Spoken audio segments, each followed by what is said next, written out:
2 ตัวนี้เนาะเด็กตัวนั้นก็มาล่ะแล้วเขาเจ้าต่ำด้วยเหือด้วยแห้งเขาเจ้าแหละแล้วมาแตะมานึ่งให้เรากินนะจำได้มันจำได้ จำอยู่ อันนี้ มันแหนมมันจากจำก็ โกนหน้าด่างนะ เข้าเฮียซื่อๆเลยสุขสลาห้วยแหดเนาะแต่ว่าสุขสลานี่ก็ตั้งอยู่วังพางเนาะวังพางนี่ก็เป็นคุ้มหนึ่งของบ้านห้วยแหดพี่น้องเอ้ยซึ่งบ้านห้วยแหดนี่ประกอบมีอยู่3บ้านที่รวมเข้ากันเป็นบ้านอันเดียวกันนั่นก็คือบ้านห้วยแหดบ้านคุแล้วก็วังพางซึ่งวังพางบ้านที่เฮาอยู่ปัจจุบันนี้ก็มีแต่6 หลังคาเรือนเนาะแต่สุขสลาเพิ่นโอ้สุขสลาเพิ่นตั้งไว้อยู่นี่วังพางพงหมอน้อยเนาะไปพักทายสบายดีกับช่วงยามแรงๆพี่น้องช่วงนี้ก็สิเงียบๆนิดนึงเนาะเงียบๆนำมันเพิ่นมีห้องสีหลายละก็เลยบ่ค่อยมีผู้ใดต่ำข้าวต่ำน้ำละยามนี้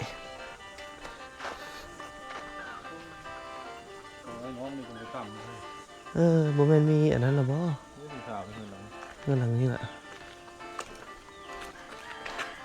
โอ้ยนี่มีจานดาวเทียมเบิ่งโทรทัศน์อยู่เฮือนเฮายังบ่มีเด้บ่เตียงยังบ่ได้เบิ่งนะจานดาวเทียมลาว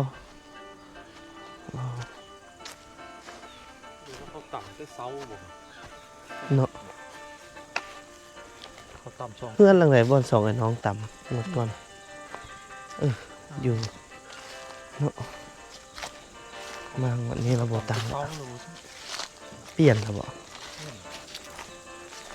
ต่ำมือมีเบี่ยงบ่มีเบี่ยง เด้หมอนั่นน่ะต่ำตอนนั้นแม่นบ่หมอแกเสื้อ สองน้อย นี่คือยังพาง ไม่มีต่ำตรงนี้ 2 หลังนี่แหละ มันต่ำจะเซา เรียบร้อยตอนเช้า อันนี้ต่ำมันต้นเกลือ จุดนี่ครับพี่น้องเอ้ยจุดที่เพิ่นต่ำอยู่แต่เทิงพุ่นเลย มือต่ำเข้า มีห้อง4แล้วเนาะบ่ได้ต่ำเข้าแล้ว ตามเมื่อบ่มีหอที หมูมีเหรออยู่เฮือนนี่ไดเตรียมเกลือหมูเหรอนี่เออ มีเยอะเขาหอที เพิ่นก็เอาห้ำจากกันต่ำเข้าแหละ บ่ได้ไปขุดมัน ปกติก็มีขุดมันน้ำเนาะเอาคือบ่ให้ลูกสาวอันเกลือซะ อ้าวลูกชาวมันขี้คร้านนะ โอ้โหลูกสาวขี้ข้าน โอ้ยไปอยู่เฮือนย่าแล้วได้เฮ็ดแล้วเนาะอยู่เฮือนเจ้าของแล้วบ่เฮ็ดบัดไปอยู่เฮือนย่าแล้วได้ตำข้าวให้ย่าอีกแล้วหรือว่ามักไปตำข้าวเลี้ยงย่าติหมู่หลายอยู่บ่ บ่ให้ของโต เลี้ยงหมูนำ ปัญญาจะจำเป็นเอ้ย จำเป็นได้เนาะอยู่เฮือนเมะเลยมีแต่ให้เมะแม่นบ่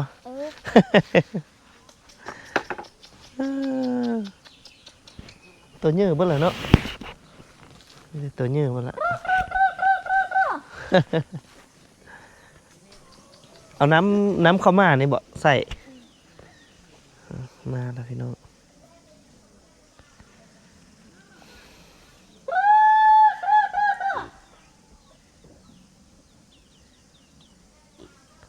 มันไปอยู่ตามกลางบ้านพี่มาพี่ล่ะแม่นบ่ตัวนี้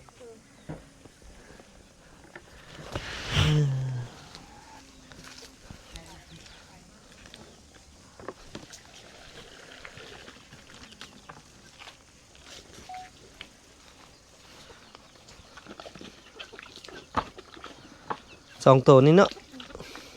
เด็กตัวนั้นก็มาล่ะ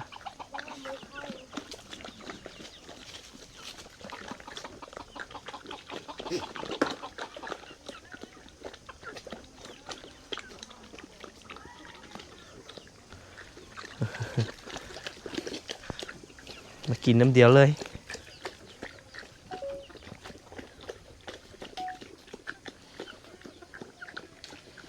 วิถีชีวิตของเพิ่นก็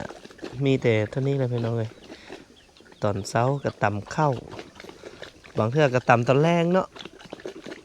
ตอนเช้าตอนแรงก็ตำแล้วก็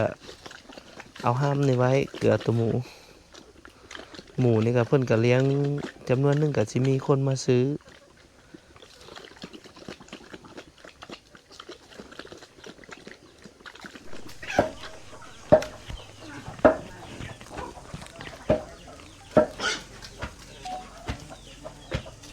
เตรียมเกลือหมูได้เนาะ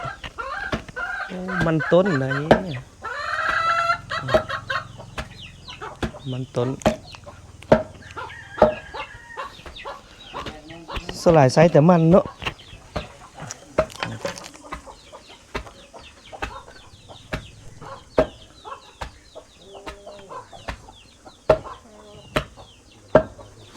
ร้านน้อยเพิ่นกำลังตำมันต้นเพิ่นเกลือหมูป้าเบิ่งหมูเพิ่นเนาะ ถ่าสับลาบเลยทางหลัง สิบ นะ หมูป้า หลายไทยหลายมากเนาะ ลาบเลย อัน เย็บ ยากแล้ว มันยากแล้วนาง ยากแห้งแ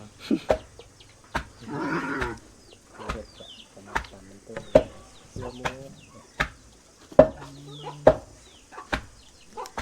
มีโรงเรียนอยู่บ่บ้านนะ น่าจะบ่มี ไป เนาะ เข้าโรงเรียนจังไดเนาะ อืมไกลอยู่ได้กันเว้ย ก็เอ้าบ้านนี้มีทุกศาลาบ้านนั้นมีโรงเรียนไกลเบิ่งหมูน้องเพิ่นเนาะท่านผู้ชม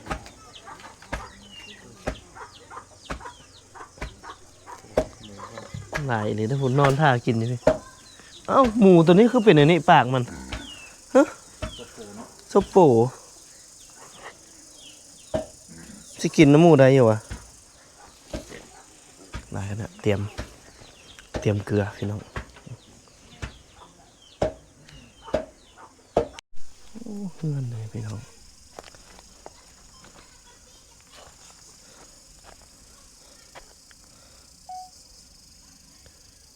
ยังดังเดิมขนาดเนาะ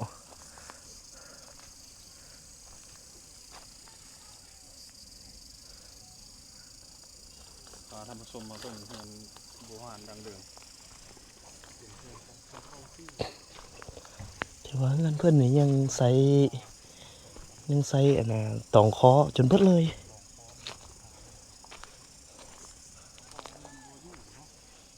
เสียดายเนาะสันสิได้สัมภาษณ์เพื่อนจักหน่อยหนึงได้ขึ้นไปยามเพื่อนจักหน่อยหนึงเบิ่งเฮือนเพื่อนพี่น้องถือว่าหาเบิ่งได้ยากแหละเฮือนประเภทแบบซีนี่ส่วนใหญ่ก็จะมีไม้แป้นมาอย่างจนไม้แป้นข้างหรือปูเนาะแต่ว่าเฮือนหลังนี้นี่เพิ่นจะใช้ไม้พากแอมแล้วก็ปูแล้วก็ใช้เบตองเคาะมุงถือว่าเป็นเฮือนที่หาเบิ่งได้ยากสมควรอยู่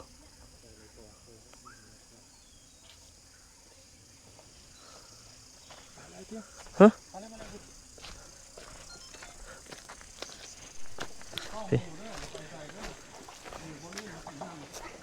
กิจกรรมหลายแท้หมูอ่ะ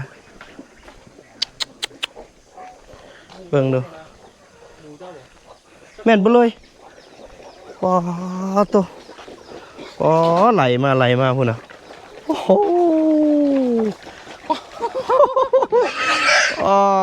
ตัวหลายแท้หลายว่ามันจะตรวจเลยไอ้ ฮอด10ตัวคนบ่นี่นะ โอ้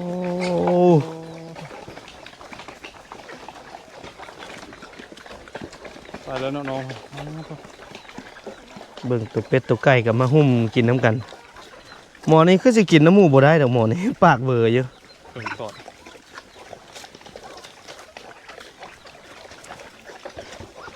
ว้าวกัดกันแล้วสงสัยมันยังบ่อิ่มนี่ บ่อิ่มเลย บ่อิ่ม แล่นเลย บ่อิ่ม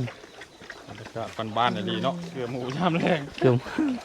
เกลือใส่ เกลือได้ เกลือใส่ห้างอีกเลยห้างไม้อีกเลยฮะ ทางกระทางเจาะอีกนะ ห้างไม้เจาะ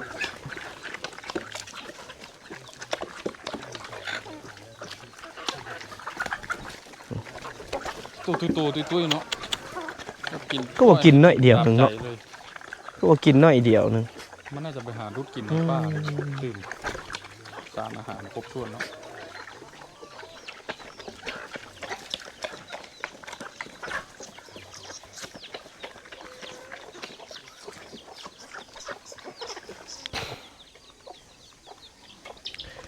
มีแต่6หลังคาเฮือนเนาะโอ้เขาเจ้าก็อยู่แบบสงบอยู่เลย อยู่แบบเงียบๆสงบเลย 6ในบ้านเพิ่นว่า6หลังคาเฮือนเฮ้ยอันนี้ก็มาจากบ้านวัดพุ่นน่ะอันว่ามายามไอ้น้อง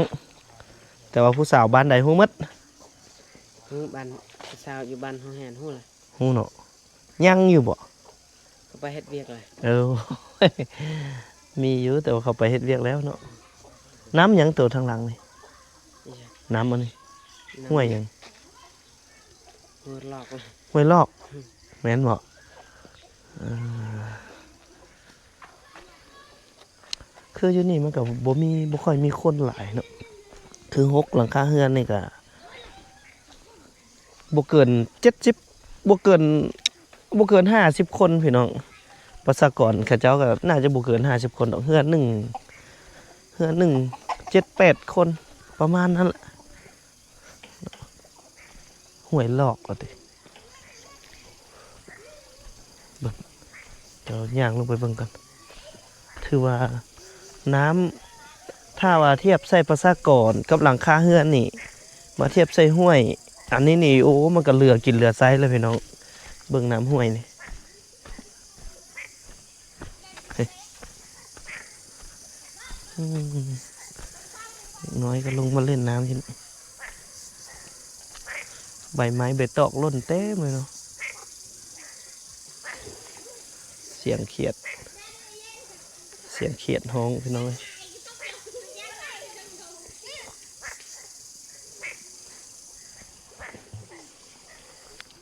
น้ำนี่ก็บ่ได้เลิกเนาะตามที่บ่ถึงคำเบิ่ง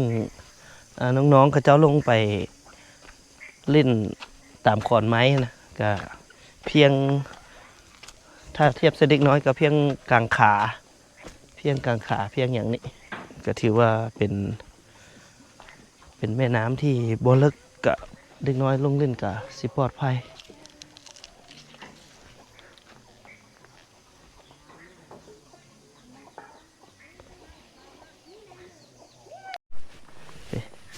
อันนี้ก็น้ำลินใส่น้ำลินสบายพี่น้องอยู่จุดนี้นี่เขาเจ้ามีห้วย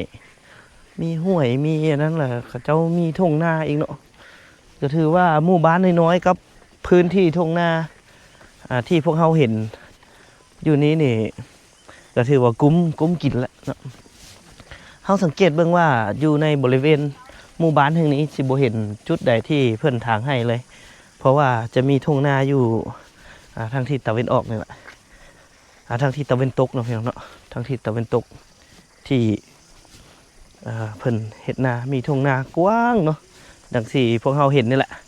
ทุ่งนากว้างขวางอีกเลยถือว่าเป็นหมู่บ้านน้อยๆแต่ว่ามีความอุดมสมบูรณ์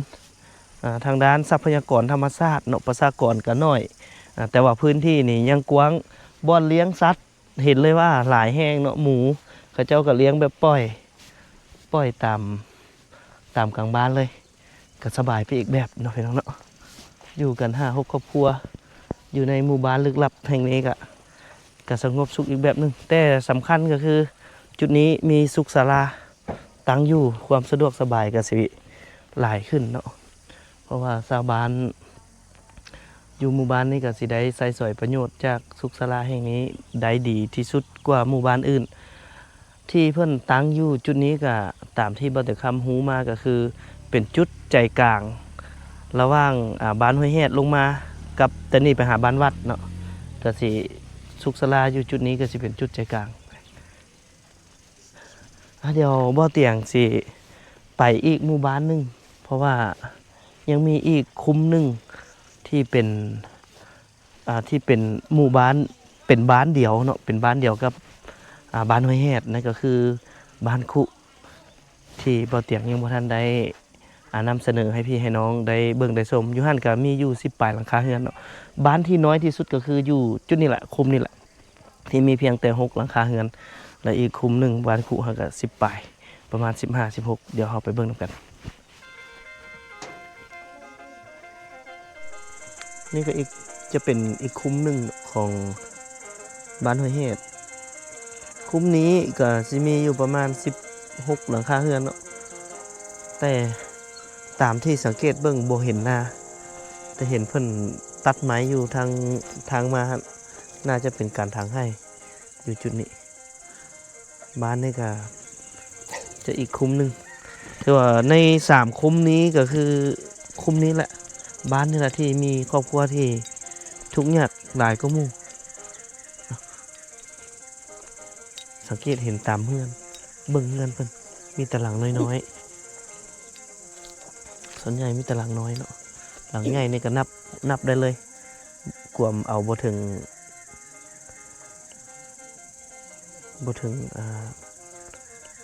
30%ครับ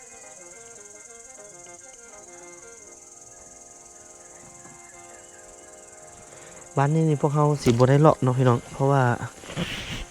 ก็มันเป็นคุ้มน้อยๆนึงที่ยามนี้นี่ก็สิบ่เห็นกิจกรรมอย่างไรเนาะบ่มีกิจกรรมอย่างไรส่วนใหญ่เขาเจ้าน่าจะเฮ็ดกิจกรรมตอนเช้าหลายกว่าช่วงนี้เป็นฤดูร้อนตอนพวกเขามาปีก่อนนะโอ้เบิ่งแถวนี้นี่เฮือนหลังนี้นี่คักเลยพี่น้องมีหัวมีหยังอีกเลยยังดังเดิมแต่เฮือนหลังเดียวนี้อยู่ทางหน้ามาสุดก้อนนี่โอ้เพิ่นนั่งอ้อมเตาไฟมายามหนาวคักแฮง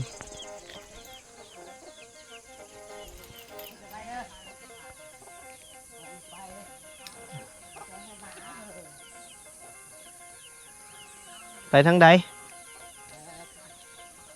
การเครียด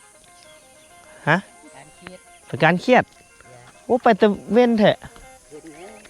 แล้ว เพื่อฮอดเนาะไก่บ่ ไกลแล้ว เครียดหยังสลาย โอ้เขาไปคายเลย ไปการจ้ะจักคนอยู่บ้านนี่มีจักคน ร้อยคนเลย ฮอดบ่ร้อยบ่ฮอดเนาะแต่หลายคนแต่บ่ฮอดร้อยก็มีแต่15 16หลังคาเรือนเนาะ15 16หลังคาเรือน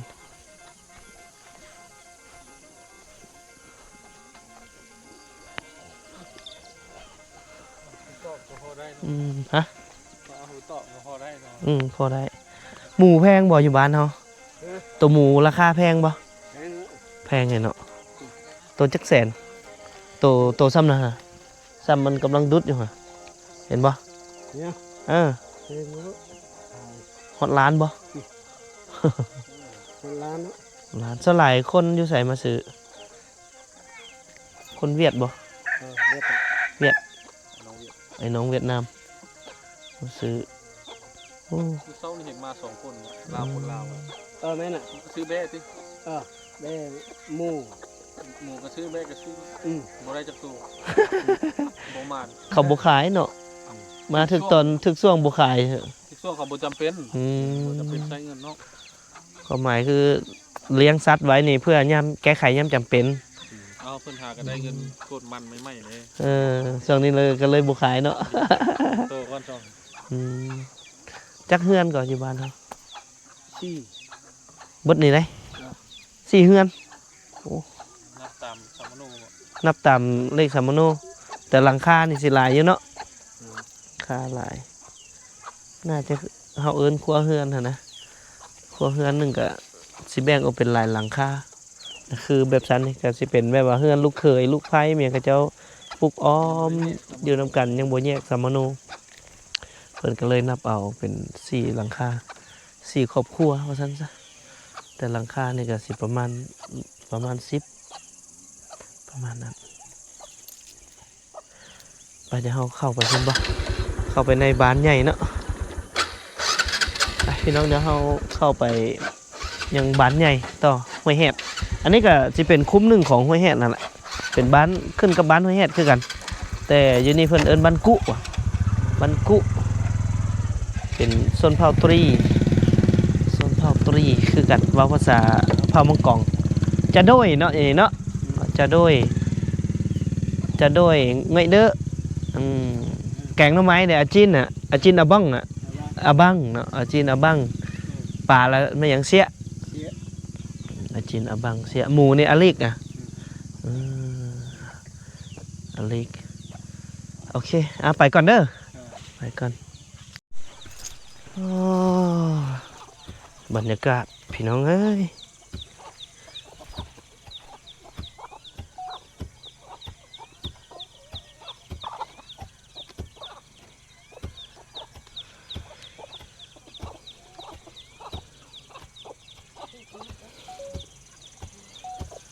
เดี๋ยวมาเบิ่งเพิ่นตำข้าวจังหน่อยพอดีในช่วงยามแรงๆนี่ก็กำลังเลยแหละพี่น้องจุดนี้ตำข้าวตำน้ำไว้กินเพิ่นมุ่งไว้คักแน่เลย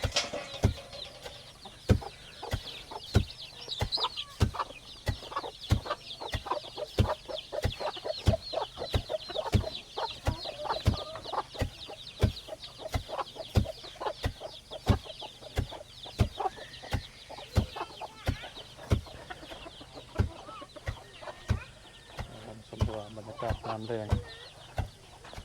บ้านแห่งหนึ่งในชนบทเมืองโบราณพาแขวงคำม่วนเรียกว่า2ไม่ลูกบ่เพิ่งกำลังตำเข้า2ไม่ลูกบ่2เลยน้อง ลูก ไม่ลูก โอ้ลูกเยอะเลยสบาย ซอยเวียกเลย ซอยเวียกเลยนะสำเด้ผู้นั้นก็มาซอยเลยดิ เข้ายามแรงเนาะท่านผู้ชมประมาณ5 โมงแรงแล้วบ่เนี่ย นี่แหละประมาณ 5 โมงแรงเนาะเป็นเวลาปล่อยคำ เพื่อสิแตกเนาะมันธรรมดา ให้ดูเพิ่นตำเข้าบ่แม่นหากันมาจะให้บ่จักเนาะเพิ่นยามเช้าบ่ได้ตำยามแรงแทน ขั้นต่ำตอนเช้าก็น่าจะต่ำแบบแต่ดึกเนาะเพื่อเตรียมเอาเข้าไปกินเลยเตรียมไปให้ไปส่วน ที่ชีวิตสมยากเลยได้เนาะบ่ค่อยเห็น อยู่นี่ก็จังน้อยก็หมดแล้วนี่ 4-5 ปีก็น่าจะบ่เห็นแล้วน้อยละปีนี้ก็น้อยแล้วท่านผู้ชมเพราะว่าเพิ่นมีหุงสีน้อยเพิ่นก็ใช้แบบจักรปั้นตำเข้าเนาะนี่ก็หาก็เห็นนี่ได้นี่นะ แม่น เห็นอย่างเงี้ยชมเนี่ยเนาะ แล้วเขาเจ้าต่ำด้วยเหือด้วยแห้งเขาเจ้าแหละแล้วมาแตะมานึ่งให้เฮากินนะ ถ้าเราต้องพยายามเดินเพื่อที่จะแต่ที่มีหลังเดียวหลังนี้หลังเดียว แม่นนะเดี๋ยวนี้3-4 หลังแล้วได้เนาะ ไอ้น้องเพิ่นเหรอ ไอ้น้องมาอยู่นะ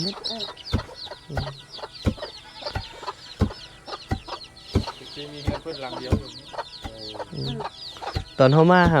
บ่เห็นว่าคนเนาะเพิ่นไปสวนเนาะตอนเฮามาปีนะปีกายนะ เฮ็ดสวนได้ยังไง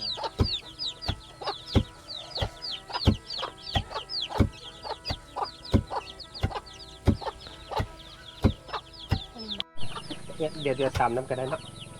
ลองบ่ ลองบ่เอาไปลองมึงเนาะ เข้าเพิ่นเหี้ยแล้ว เฮ็ดเข้าบ่นี่เป็นโทษนะ ไม่ได้ตามน้องลูกสาวมันบอกอีกแล้วเราโอ้ยันอย่าถึงมือตัวเอง โอ้ยแล้วอันเด้บ่ได้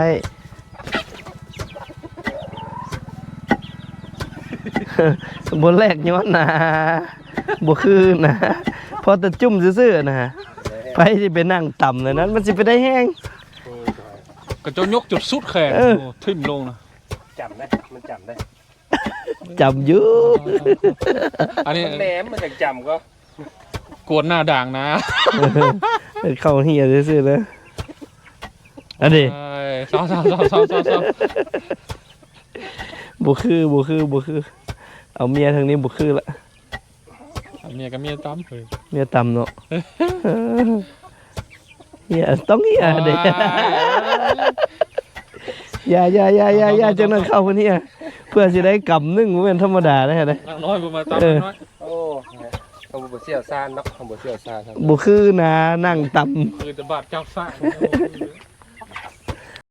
เก่าได้ให้นี่เอาไหมลูกเอาไว้ ไปซื้อขนมลูก อ้ เอาไว้ เอาไว้ไปซื้อขนมเด้อซื้อปันน้องเด้อจักปีละพุ่นนะ ตอนเฮามาคือยังน้อย ยังน้อยๆนี่ตอน10ปลายแล้วเนาะ เออ ๆตอนเฮามายัดลาวบ่อยู่เลยตัวเห็นแต่พูดน้อยๆผู้ชายตอนเฮามาทั้ง2คนเนาะเดี๋ยวนี้มีละ4คน5คน อืมเดี๋ยวอยู่เทึงน่ะกับแม่นี่ได้2คนพุ่นน่ะลูกเรานะแม่นบ่ 4คนแล้วบ่ลุงจักคนแล้วลุง อยู่เรือนนี่ชาม 3แล้ว ลูก3คน ผู้ชายเด้หมองผู้ชายนั่นแหละเนาะก่อนทำมานะเนาะ น้อยอยู่หมอ อืม ผู้หญิงตัวนึงอยู่เรือนน่ะ อืม ผู้ชายสอง ป่าตัวเป็น5แม่นบ่ เออ ฮะเห็นบ่ 2 ปีนึงเนาะ 2 ปี ตอนนั้น3วันนี้5 ตามทุกมื้อเลยบ่เลย เออ ตอนเช้าตอนแรก ตอนเช้าตอนแรก ต่ำลูกหลายเลยลูก5คน6ใส่ผัว อันนั้นก็ลูกกกลูกล่าอีกเฮ้ยบ่ธรรมดาพี่น้องเอ้ย ได้ละได้ตามเลยเมื่อยปะอายปะ ตำซอยแม่แม่ แล้วไว้นี่แล้วล่ะนี่ฟัดนี่ก็ข่าวแล้วก็เอาทางใหญ่ลงบัดนี้เอาทางใหญ่มันจะบ่มุ่น อย่าคือหงสีแล้วนะเนาะ ลูกหินตัวหนึงก็ห่างๆถึงตัวที่2ก็ให้มันขาวเข้าพี่ อืม 2 คนอีกแล้วลูกสาวเพิ่นมาตัด โน้คันลูกสาวคนนั้นเป็นอีกก็3แล้วนี่ แล้วไปคกนึงนี่สามารถตำได้3 คนนะ 3คนมันก็บ่เมื่อย แลกไว้3 คนนะแป๊บเดียวก็ได้ฟัดละ3 คน นั่นล่ะลงคนเถื่อตึมต่ำคนเดียวติมันต้องใส่ลูกที่ ทางฟัดอีก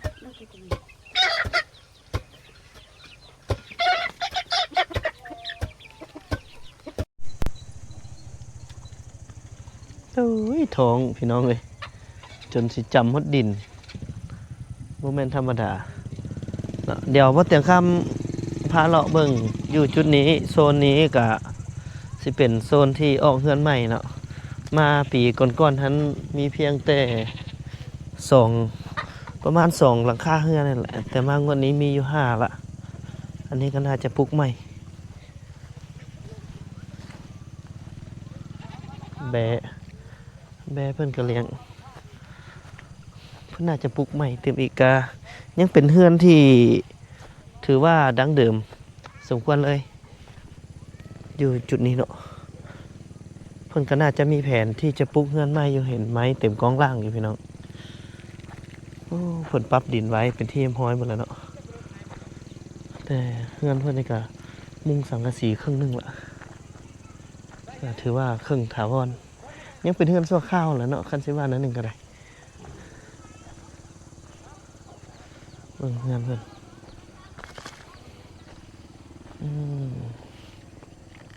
ถือว่าหาเบิ่งได้ยากเลยได้พี่น้องยังเหลือแต่บ่จักหลังหนึงได้ยังเหลือแต่บ่จักบ้านหนึงที่ยังใส่ไหมแบบสีปลูกเฮือนเนาะอีก 4-5 ปีต่อไปนี่ก็บ่แน่เนาะบางเทื่อเพิ่นก็สิได้อันปรับเปลี่ยนแปลงปลูกเฮือนแบบใหม่อีกก็มีเนาะอยู่จุดนี้นี่ถ้าผู้ใดที่อยากได้พื้นที่เนี่ยก็น่าจะได้ขุดดินปั๊บบ่ธรรมดาเลย เพราะว่าอยู่ทางนี้มันจะเป็นเนินภูลงไปสิเนาะบัดทางที่เป็นหับเพียงแบบนั้นเพิ่นก็จะเฮ็ดหน้าเพิ่นจะเฮ็ดหน้าจนเบิดนี่ในบรรยากาศเดี๋ยวพาเลาะมึงอยู่จุดนี้ก็มีแต่ 4-5 หลังคาเรือนนี่แหละที่ยังมุงใบตองเคาะก็เป็นโซนที่เพิ่นออกเฮือนไว้นะ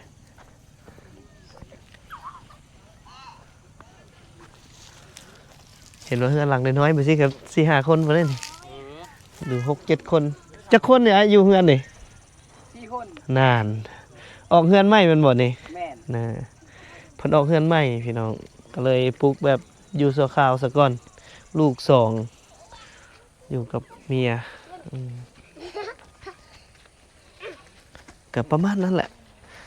คือเฮือนหลังที่เฮาหลังต่อไปนี่ก็มีอยู่7 คน เดี๋ยวเราไปเบิ่งว่าเพิ่นได้หยังกินแหน่โอ้ก็อยากขึ้นไปเยี่ยมยามเฮือนเพิ่นอยู่พี่น้องเอ้ยเพิ่นกำลังดังไฟอยู่เลยนี่เฮือนครัวเพิ่นจะอยู่ทางนี้เฮือนครัวเพิ่นจะอยู่ทางนี้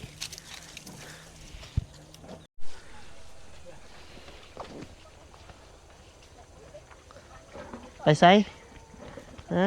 อาบน้ำไปเด้อ จักถึกจักพิษบ่เตียงก็เว้าไปเลยก็บ่ค่อยฮู้ภาษาเพิ่นคือกันเนาะก็ปลุกพอแต่ได้อยู่ 3-4 คนเขาเจ้าเนาะพี่น้องอยู่หมู่บ้านทางนี้นี่คันสิว่าแล้วก็ยากแหละที่จะมีห้องน้ำเนาะเบิดบ้านนี่ก็สิมีแต่สองหลังห้องน้ำ เฮ็ด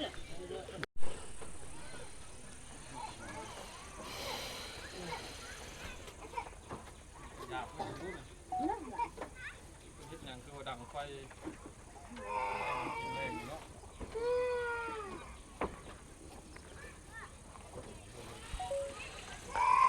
ได้หยังกินแรง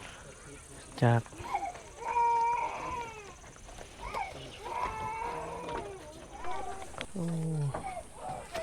ถือว่าเพิ่นมุ่งได้หลาย น่าจะได้หลายปีเติบอะพี่น้อง เพิ่นจะไซส์ตัวนี้แหละเจ้า ไปบ้างผาง โอ้ตัวนี้นี่จักวัดนี่จักวัดตัวนี้ ตัวนี้บอก เออ จักไฟแต่ว่าไฟ220 โอ้ ได้ไฟ200ซาว ของเรา30เข้าใจ อ๋อ เมืองคุณ โอ้